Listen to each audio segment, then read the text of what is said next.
This is the Huntington Tri-State Time Machine, brought to you by Realty Exchange, the top-performing real estate company in the Huntington, West Virginia Tri-State Area. Each week, your host, W.G. Bunch, and his guests share memories and stories about the past, the present, and the future of the Huntington Tri-State Area. That's Huntington, West Virginia, Ashland, Kentucky, and the Chesapeake and Proctorville, Ohio areas.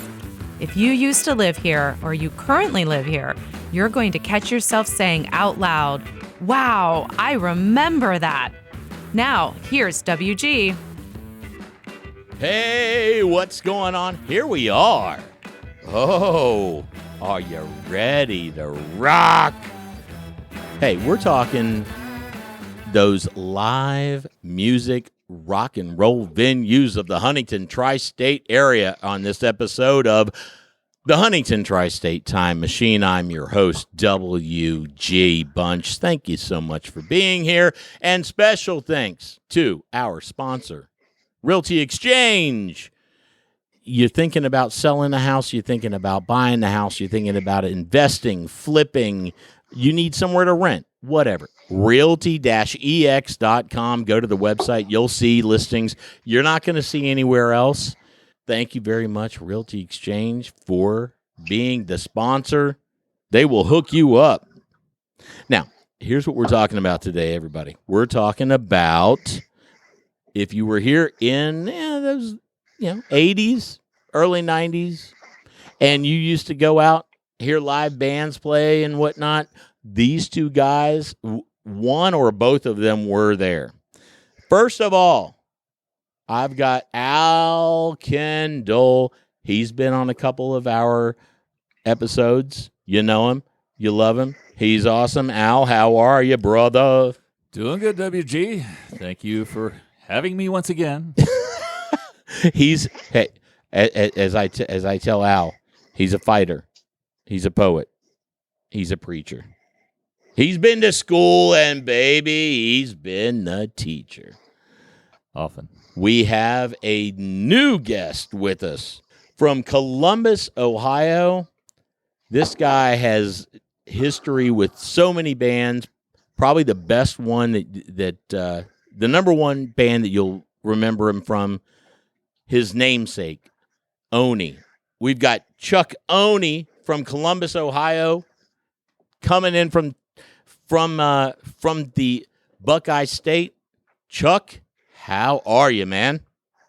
Hey. I live in Columbus now, but I was reared in Wayne County, West Virginia, and also in Raceland, Kentucky. So I know the Tri-State well, my friend.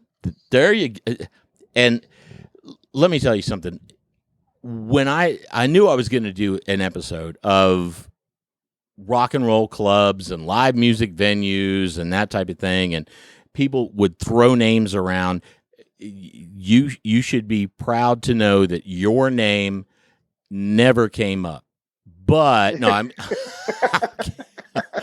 kidding. It came up all the time, and Alex and Joe Murphy and all these guys were like, well, you need to get Chuck Oney, man.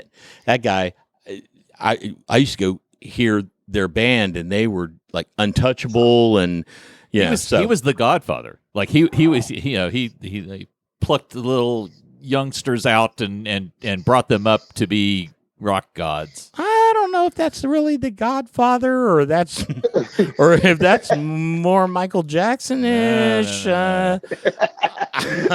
Well, I'm just glad you didn't say. And they all said you still owe them money. Yeah, right. Yeah. Well, some of them said that. Well, we'll send you the invoices. But all right, so let's talk a little bit about the rock and roll clubs, the live music venues that we're going to be talking about today. Chuck, give us a couple of just the names that you remember playing. Oh, well, I definitely got to go with the first club that I ever played in Huntington, West Virginia was the Rock and Roll Cafe underneath Chili Willie's.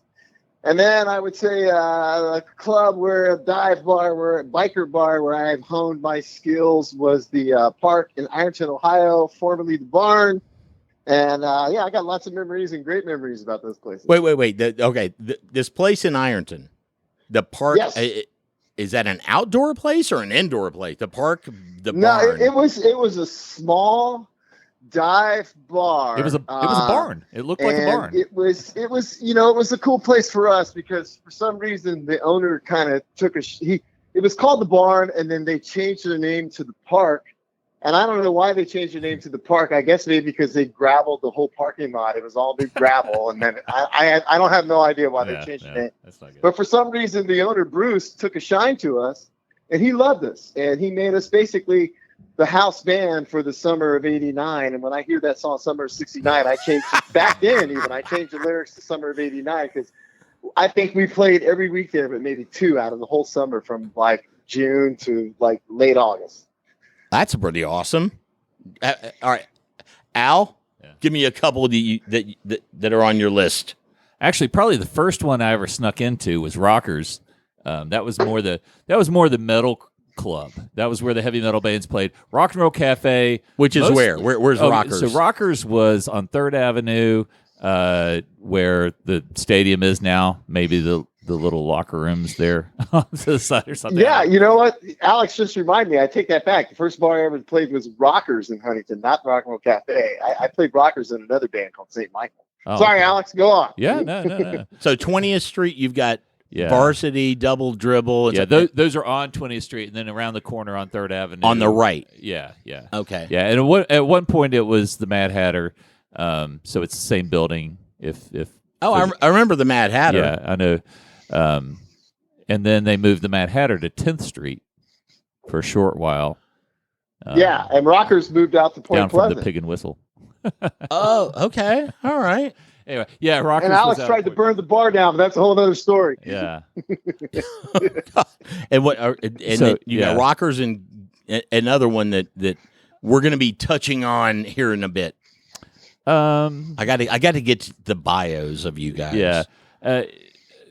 Well, one of the first ones that I played after the Rock and Roll Cafe closed down was JD's Jazz Club on 9th Street. And it was, JD Folsom had started. It was supposed to be a jazz club, but then he realized jazz doesn't make money, and so he started having rock bands. Really? But it was really cool because Where on 9th Street? so it's just kind of in the middle. Between 5th and 6th Avenues. If you're heading south, it's on the left Where the side. police station is? But no, that's on 10th Street. No, they took an old railroad car and put it in there.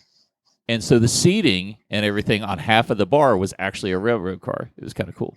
There's a new cafe there, like a little diner, like the 9th Street Diner or something like that right now. It just opened a few months ago. But it's right next to where the JD's was. Okay, and it was a jazz club. Yeah. But yeah, so they just started having rock bands and everything. And so that was the place that we were kind of the house band of. That was Festus Rockefeller. Oh, okay. That band. What time period was that, Alex? That was 89, 90.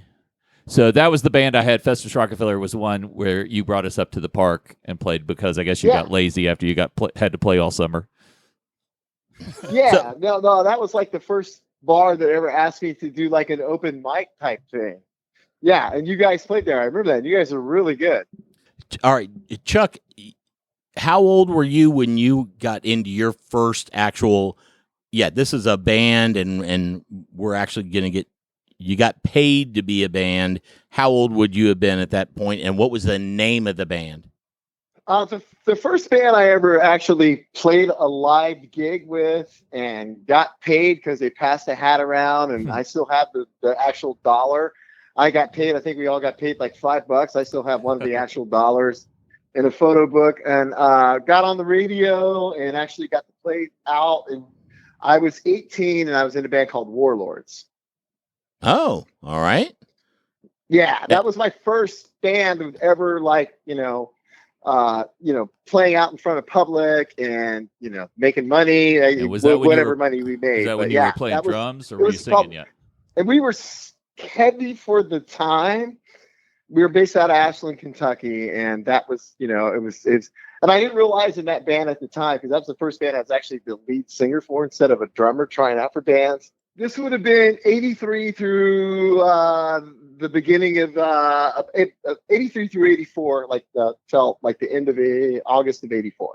Alex, what was the first band that you went, yeah, this is it, I'm getting paid?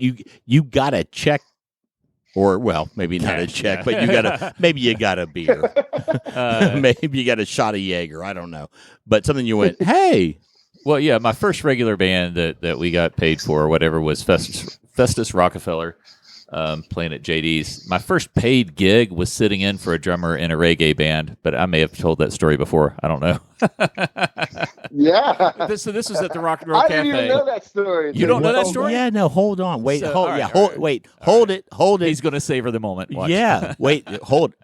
Okay, first of all right, the first band is Festivus Rockefeller. Festus, like as in Festus. like on Gunsmoke. Holy hell, you all really wait, thought about it. In other words, what's the least likely name in the world? And one of them was going to be Buford Van Halen, but then we went with Festus Rockefeller because Festus and was the not a guitar player, Rockefeller. if I remember correctly, wore bibs, right? The lead singer he was a hippie and probably only wore bibs. There was probably What? nothing else on. It was anti-Oni. It was like, we're going to do everything that Oni's doing. Yeah. The exact opposite. What year would this have been? So that was 89. But they were good, though. They were 89, good. 90. So you guys, all right, ladies and gentlemen, let me just announce right now we will be having a follow-up episode about Festus Rockefeller. Yeah. We'll have the reunion show. Please stay tuned, and we'll give you those dates. But let's get to the wait. So then you went. Just going back to Festivus Rockefeller, they were kind of Blind Melon before Blind Melon, in my eyes. Yeah. Well, I mean, we were just You doing guys classic kind of rock. had that vibe going on, in my opinion. You kind of had that 60s vibe, but Yeah. you guys yet still kind of rocked. Yeah. But I want to hear about Thank you. Alex playing in the reggae So I was band. I was 17. I was 17. Yeah, There's- man. And down at Hang on, Rock wait and a Roll minute. Cafe. Let me hit a bong hit. Yeah. Down at the Rock and Roll Cafe, they had a I'm kidding, band. folks. I'm kidding. They had a band called Ross Bongi. Called what? Ross Bongi, as in bong. Ross Bongi. Bongi. Okay. And Is that a local band or was that a touring they band? were a reggae band from Columbus. Oh, I like to say it like that because Columbia would have been a lot cooler, but no, they were from Columbus. And Which, by the way, living in Columbus now, there is a ton of really good reggae bands, by the way. well, Anyway, there you go on there out. you go. So they played frequently, and we were friends with them. Well, they were late one night. They were supposed to play Friday and Saturday. They didn't show up at 10 when they were supposed to go on. Like, they haven't even gotten their equipment yet. And all of a sudden, they come rolling in. They're like, "Sorry, our drummer's not with us." And He died? No, What bar was this, Alex? This is at the second Rock and Roll Cafe across the street, Okay. next door to Scratch and Tilt. And And I'm sorry to interrupt. that's all right. The Rock and Roll Cafe was originally under the Ford Harwood shoe store. half price And then- yeah. price shoes. And because everything in Huntington, every basement in Huntington floods when it rains, they Are you a realtor? they moved it. They moved it across the street next door to Scratch and Tilt for just to have a bigger place because they were starting to have national acts like LA Guns was this huge, Wow. sold out show there, and they were like, we need a bigger place, and so they moved across the street and tried to get bigger acts in and everything like that. But they also had normal bands like Oni and Ross Bongi. The Toys and Malachi. Yeah. But okay, but how are you playing drums? So, all right. So their drummer was in Europe recording with the disco band Heatwave.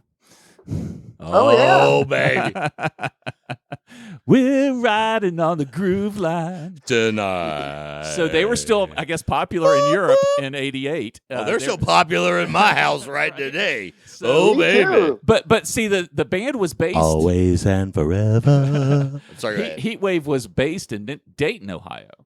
Oh, I didn't Yes. know that. They were, yeah. So that's how this guy As hooked up Ohio with them. players, too. Yeah, and so they hired him to go record their album in Europe and left his band without a drummer. So they show up without a drummer, and it was too late to throw anything together. So I hooked him up with a buddy of mine to play drums because I couldn't do it because I was like, I don't play reggae. I don't know. So we called my buddy, and he agreed to play. So they spent the whole afternoon on Saturday rehearsing, and they were going to play the show Saturday night. So 10 o'clock rolls around Saturday night, and my buddy's not back. They take a break for dinner, and he's not there. And they're like, hey, Alex, where's your buddy? I'm like, oh, he's coming. He's coming. Is your buddy a real person, or is it an imaginary friend because you wanted to play? No, it's a real person. Who is? Okay, you don't want to name names. I understand. Yeah. We'll let it go. Do I know them? So no. Well, yeah. But anyway, I'll tell you later.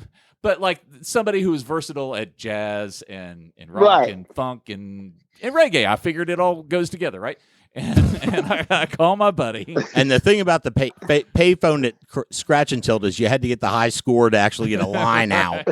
So it took 25 minutes and 75 quarters to finally go, oh, my God, I got it. Anyway, so I can't get a hold of him. They're like, so I go back in. They're like, hey, Alex, somebody told me that you play drums. And I'm like, yeah, but I don't play. Come on. I was like, no. He's like, yeah, come backstage. I was like, no, but I can't. He was like, it'll be fine. And so they take me back there. They showed me the 4 basic beats of reggae. They're like, okay, so the bass player will tell you which one of these beats to play, count you off, then you roll with it. Wow. I'm like, all right, whatever. I'm freaking 17. I was like, whatever. So I get up on stage and he, we start rolling through it. Next thing I know, we've played an hour and a half straight without a break. I've developed blisters. They've broken. I've bled all over this guy's drum set. Now, are these cover songs or like their songs? Mostly covers. They probably had, it all sounds the same to me. Reggae. No, seriously, reggae is just like. So was it like Bob Marley, man? UB40 stuff or Bob Marley? It was Bob Marley everything. And Peter Tosh, legalize it. Right. No woman, no cry. Yeah, we did it all. So, but anyway, they were really good. But the funny thing was they were just blown away. I'm sure I wasn't that great, but I got through it. And then we took a break and we had to play another hour and a half. And you played 3 hours of reggae, never having played it. Wow. Yeah, so they were just impressed I got through it. Like, not that I was that great, but they were like, crap, you're 17 and you just faked your way through 3 hours of reggae, right? Right. Yeah. And most importantly, Alex, they got paid. And you helped them out. If anybody happened to have been at that show, if you're listening on a platform that you maybe recorded video. Yeah. Oh my God, video. We'll pay dozens of dollars for. We'll take audio. Yeah, anything. But yeah, and if anything that we say, I was there. I remember that. I remember that band. I remember that place or whatever. And you're on a platform where you can comment. That's great. And if you can't, info at HTSTimemachine.com. Send your I remember this and that because we would love to hear from you unless you have something negative and then shut the hell up. All right, go ahead. But no, I was just going to say Trevor was horrible. They literally I was like there's no way I was good. But anyway, they offered, I loved reggae until that night. Yeah, they actually offered to take me on the road with them. Wow. And I was like, okay, I've got like 4 months left of high school. Oh my God. I think I really want to go ahead and see this out, So that was my big chance. Now they're big headliners in Myrtle Beach now. So I guess I could have been But out there. Yeah, see, Alex, it's all about the crossroads and what you decide to do. Yeah. But Where did your education take you? Oh, wait a minute. Sorry. I forgot about that. Did you get paid for that night or not? I think so. Well, that's probably why they wanted to take you on tour. Is they're like, "Hey, man, you know how much we can save if we got this guy. All you man, have to do is feed him." Yeah, I mean, this guy is he all he wants to do is play, and we told him that. Let's go. Oh my Lord, that's great. Well, that's fantastic. Well, going back to the Rock and Roll Cafe, I have a story about that place, the original one, the one on Fourth Avenue. Is there a way to get in that place other than up and down those stairs? No. You had to load everything in up and down those stairs on 4th Avenue. You know, and my we were in the basement, and the thing about that place, it was kind of known as what at the time they called progressive rock, but progressive rock is now is kind of known as Rush and like prog rock. Yeah. But back then it was like alternative progressive rock, but it was really like modern rock for like The Cure, like REM, and REM, and so U2, NXS, like and all that glam stuff. Band, right? Yeah. So they agreed to book us for our first show. So we played 4 sets, and we would do a set of classic rock, a set of hair metal type stuff, and then we learned a set of, like, at the time I called it new wave, but it was actually like progressive rock, and we did Smithereens and REM and those kind of bands just to get to play there, because we knew they had regulars there, and that if we played that kind of stuff, even though we were prancing around in makeup and big hair and spandex, they would like us, and they did. Who was your drummer? Who was your drummer then? Noah Shea. Alex is a high school friend. My drummer. I think I saw you guys there. You probably did you sing Don't? Noah joined us. We made a demo with a drummer that I played with in Warlords that I previously made, but he didn't want to do any live shows with us. Did you sing? We were actually, when we first started, we were playing the cafe, and then we were going to go on a little tour down south. I was with an agency in the bands before, and I'd gotten back with the agency, and they wanted to take us down south. So Noah was our drummer then. And I think I saw you then. The story I was going to tell is we actually opened up for my first time ever opening up for a national act at the Rock and Roll Cafe was for the band Helix. And this was 1987, and they were on tour with Night Ranger at the time. They had a few off dates, so they booked the show at the Rock and Roll Cafe, and we were going to open. I had never met, I met Muhammad Ali once a couple of years earlier, but I had never performed in front of anybody famous. So we were totally oh my God, this band is on MTV, which at that time, if you were on MTV, you were the most famous band in the world. I mean, Alex probably knows. And I remember Helix. I saw him open up for Kiss. Yeah. So we were supposed to open up for them at the Rock and Roll Cafe, and my story is we actually did open up for him, and the singer Brian was so cool to us. He was totally cool to us, and he said, "Hey, you guys are great guys. You guys got permission to hang out with us in our dressing room." Well, Alex probably knows the dressing room at the Rock and Roll Cafe was probably, I'm looking at my living room now, which is probably 8 feet by 12 feet. Yeah. That's how big their backstage was. And so when they played, and they were awesome, by the way, they went off stage, did the encore, went off stage, and we literally all followed them back, because the singer said, "Hey, you guys are welcome backstage anytime you want." Yeah. So opening, first time meeting a national act, we open up for them, we did good, and then they play, they kick ass, and then they get done and they run backstage, and we literally chased them backstage and opened the door, and I'm the first guy in front of my band, leading about 3 or 4 band members. And I opened the door wide open, and the first thing I see was the drummer taking off his pants. And okay, all right. I saw more of the drummer than I needed to see. Yeah. And he immediately looks over at us and yells, "Get the F word out of here!"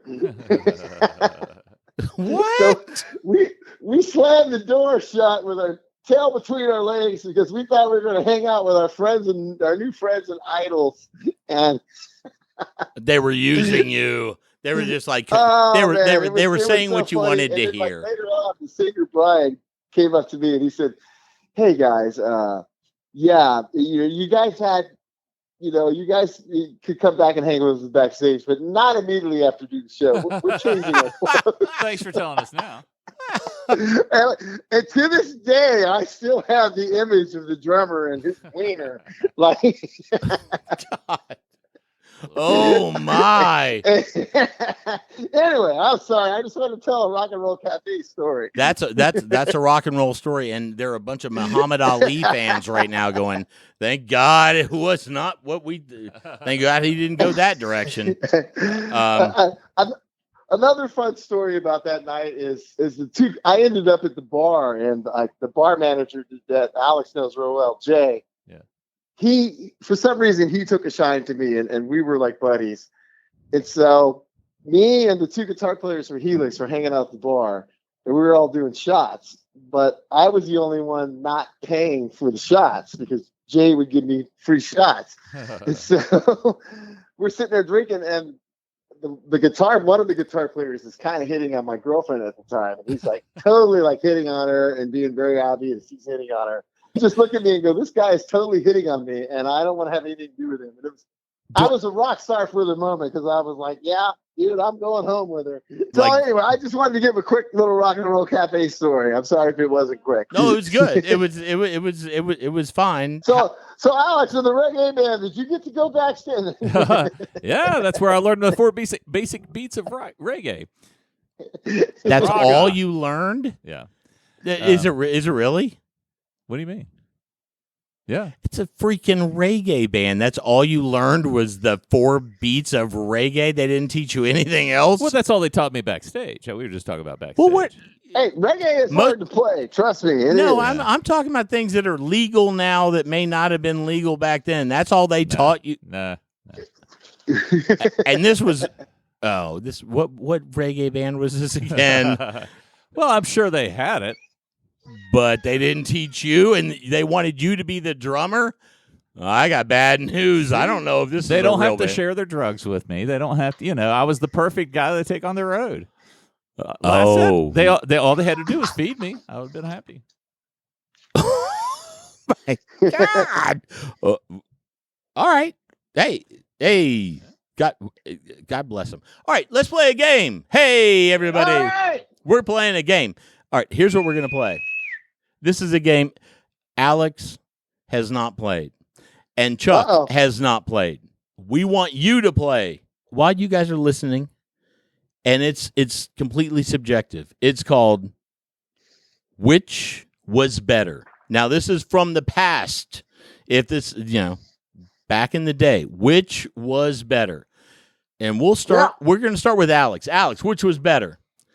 The Cruz Avenue on 4th Avenue or Cruz Avenue, which it was its own street?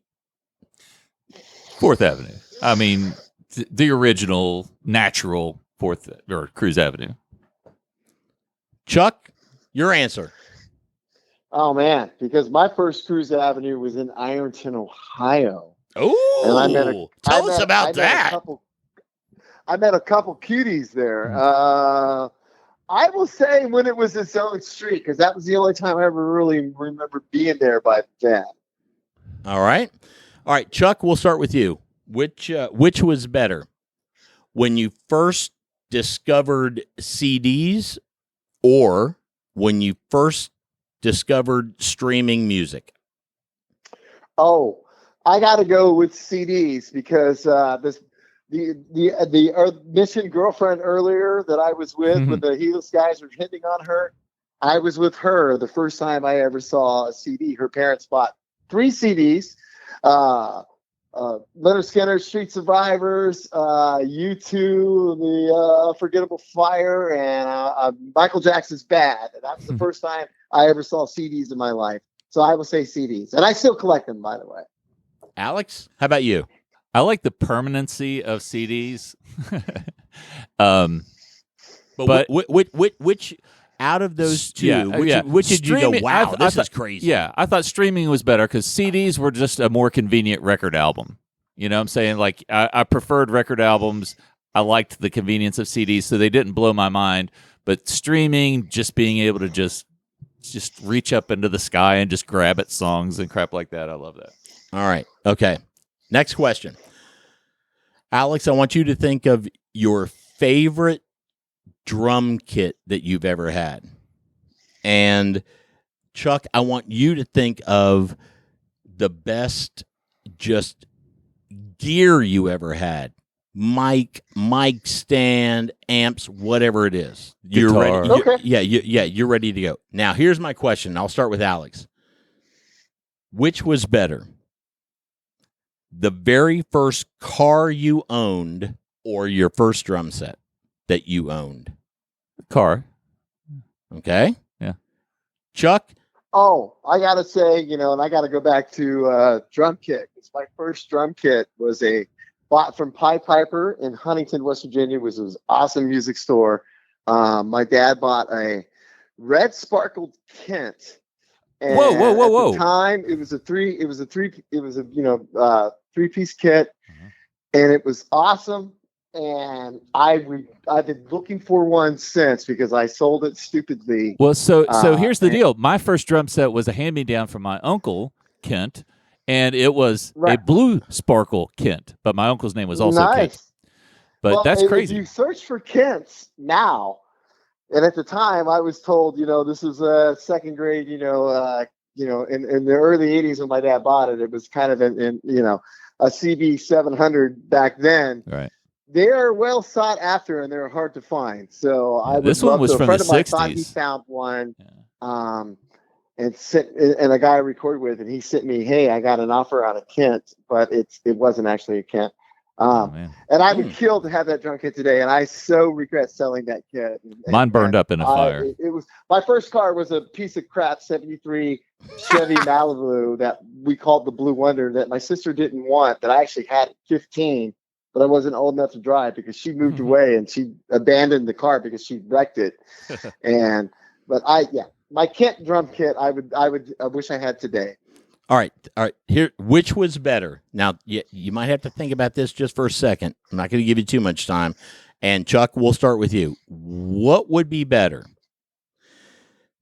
You've just played with your band 200-300 people, whatever. And everybody's going crazy. And at the end, and this is back in the day, I don't know if you're married or whatever now, but this is back in the day. But after the show, would you rather have 10 cute girls tell you, different cute girls, or, people, whatever, you were awesome. Oh my God, you're the best. Or would you rather have one musician in the audience, not an idol, not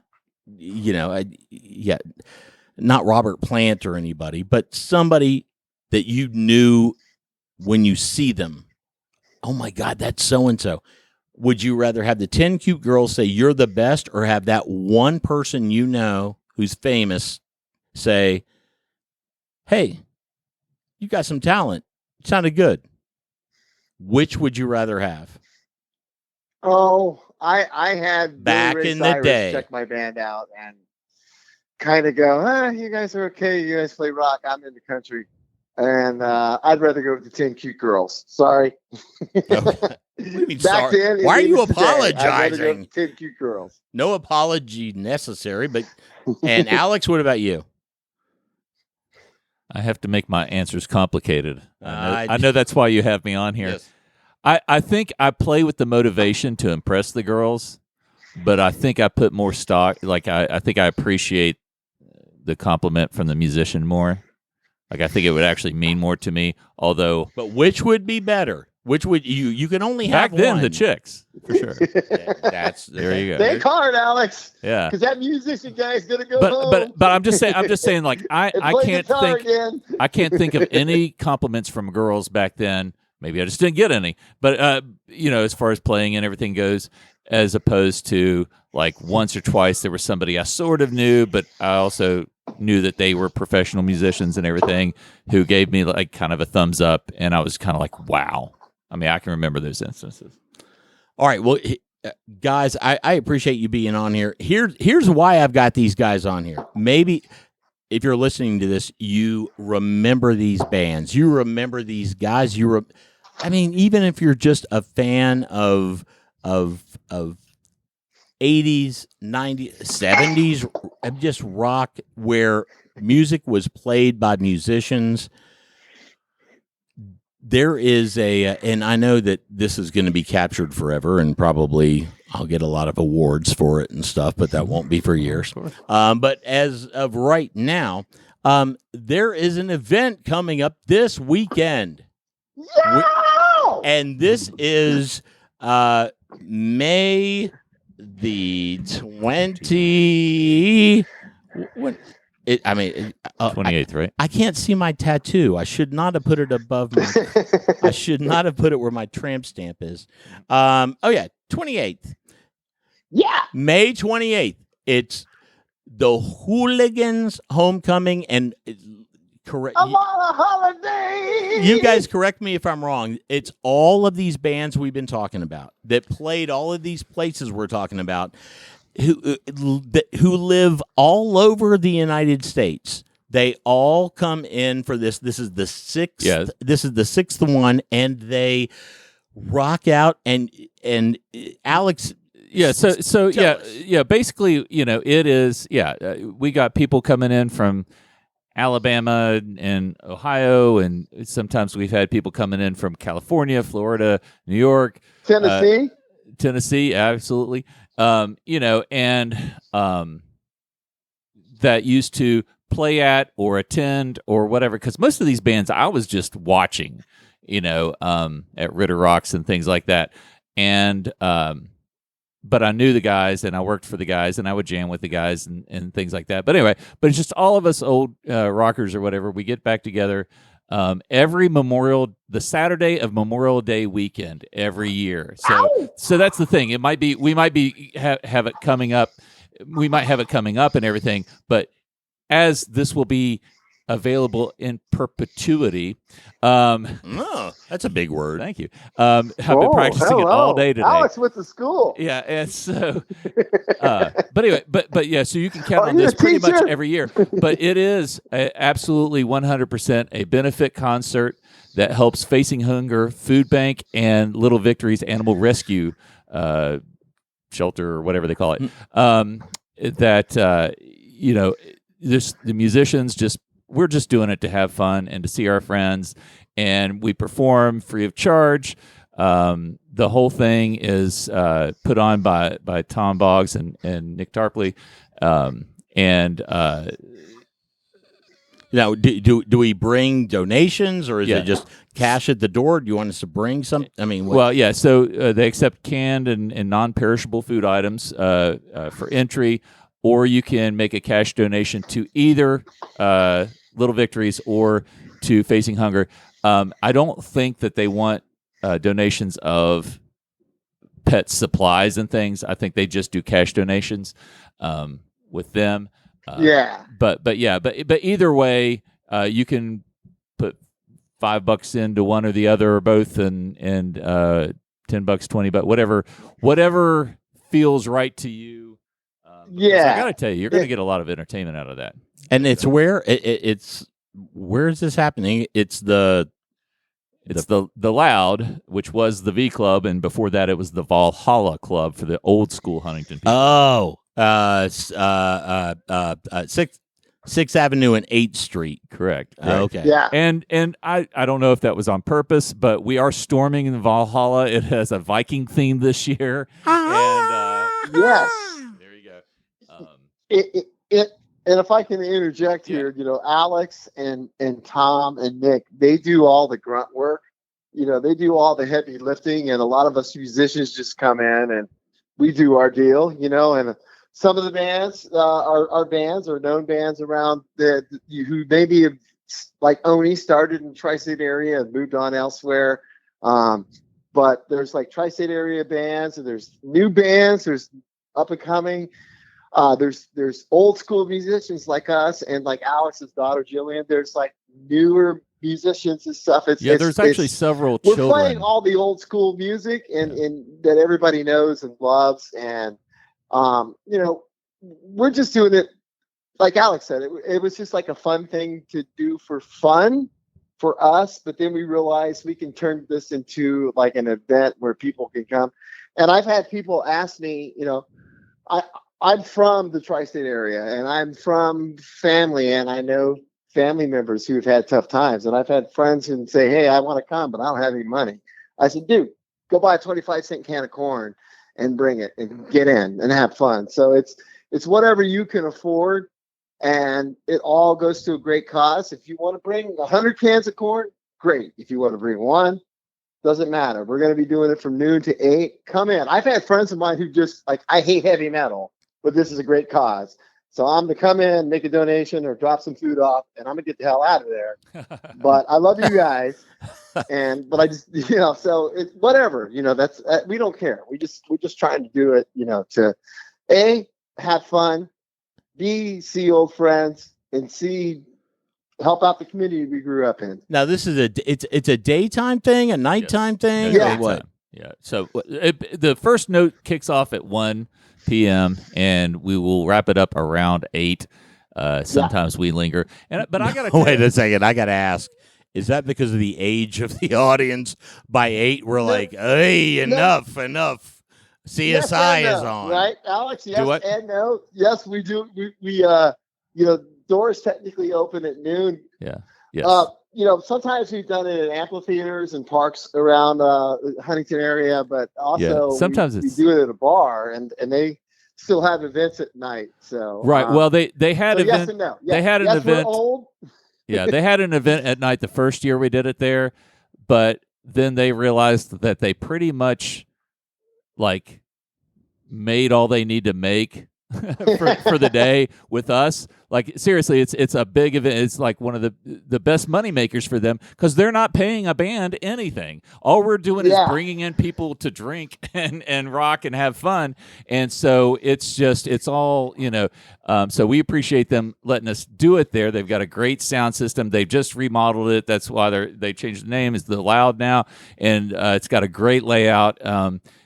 So I thank Patrick down there at the Loud for letting us do it there. Sam, the sound man, always does an amazing job. He's used to running a lot of bands, and bless his heart, every song has a different lineup. Like we'll get up there, we're playing a song, and then all of a sudden we get another bass player, and then all of a sudden the drummer sits down, some other drummer gets up, and most of this stuff is not rehearsed.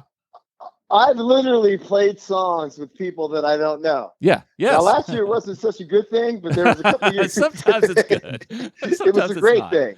But yeah, but it's we sign up. We start throwing songs out on Facebook, just sending each other messages, and we start signing up for what. Okay, I'll play drums on that and whatever. And we hope we learned our parts. We just trust each other to learn our parts, and that it's not going to suck.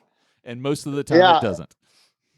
And once again, I got to say that Nick Tarpley and Tom Boggs and Al, they do all the heavy lifting, and it's for someone like me, I don't normally just be the lead singer and walk in and carry my microphone. For this gig, I don't even have to carry anything. I just walk in with my can of food I'm going to donate, and all's good. All right, Alex, I walk in, what's a song that's going to blow me away that you guys are playing that I would go, I would never think this is going to be played? What song are we playing together?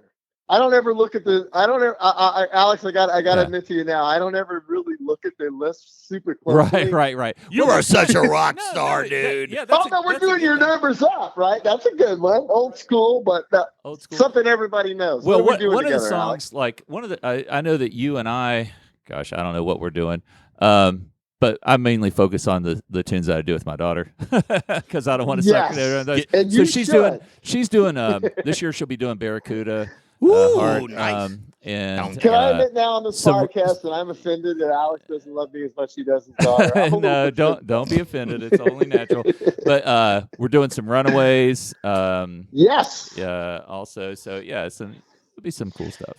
And let me give a special shout out to Jillian, Alex's daughter. She is a great singer. Thank you. Understands the vibe. Totally gets the hooligan thing. And as a young person, I mean, she kicks major arse. Agreed. Well, Agreed. Thank you. All right, guys. Well, hey, this has been a blast. We may have to do a follow-up episode as far as the rock and roll live venues of the Huntington Tri-State area.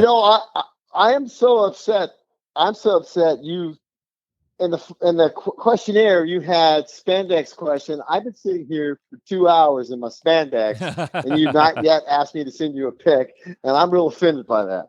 Well, I've already paid $3.99 for the pick. Is that not? That does not go to you. Is that what I'm I understanding? can honestly say, as we sit here today, that I have never, ever, ever worn spandex. That's why I was never allowed in Oney. Spandex, Spanx. I don't know what the difference is. I don't either. Yeah, they're all jeggings nowadays, right? There you go. There you go. All right, fellas, we will look forward to seeing you guys this weekend, Saturday. Again, the Loud. It's right there on the corner of 8th Street, 6th Avenue. It's where a V Club used to be. It's an afternoon thing. Drop your kids off at the movies and tell them you're going to go to Lowe's. They're not going to know the difference. Step back into the days that you used to have fun. This is the 6th one. I've been to 3, I think. Every time it's been a blast. And every time. It's not about. Hey, take it easy, Beavis. You're going to have a blast. You'll see people there that you haven't seen for a long time. And again, That's why it's a homecoming. Yeah, and all the money goes to a great causes. I mean, so hopefully we'll see you there. It's going to be a blast. And fellas, thank you so much for coming. Thank you. Thank you for having us. You bet, man. If you guys like this episode, listen to some others. We've got plenty on the menu for you. It's Huntington Tri-State Time Machine, and machine. And I guess it's only fitting for me to do the rock commercial outro. Yeah. It would be something like, "Thanks for listening to the Huntington Tri-State Time Machine. Don't forget, Can you dig it? with your special guest, Bon Jovi and Rad. All right, guys, thanks so much. We appreciate it, and we are out of here. Thanks for listening to the Huntington Tri-State Time Machine, brought to you by Realty Exchange, the top performing real estate company in the Huntington, West Virginia Tri-State Area. If you have a memory you would want WG to talk more about, just send him an email at memories@htstimemachine.com or post a comment on the Time Machine Facebook group page. Did you like this episode? Be sure to share it with friends and family. You can find a link in the show notes that you can use to share it. And be sure to let Realty Exchange know that you like the podcast as well. Their contact information can be found in this episode's show notes.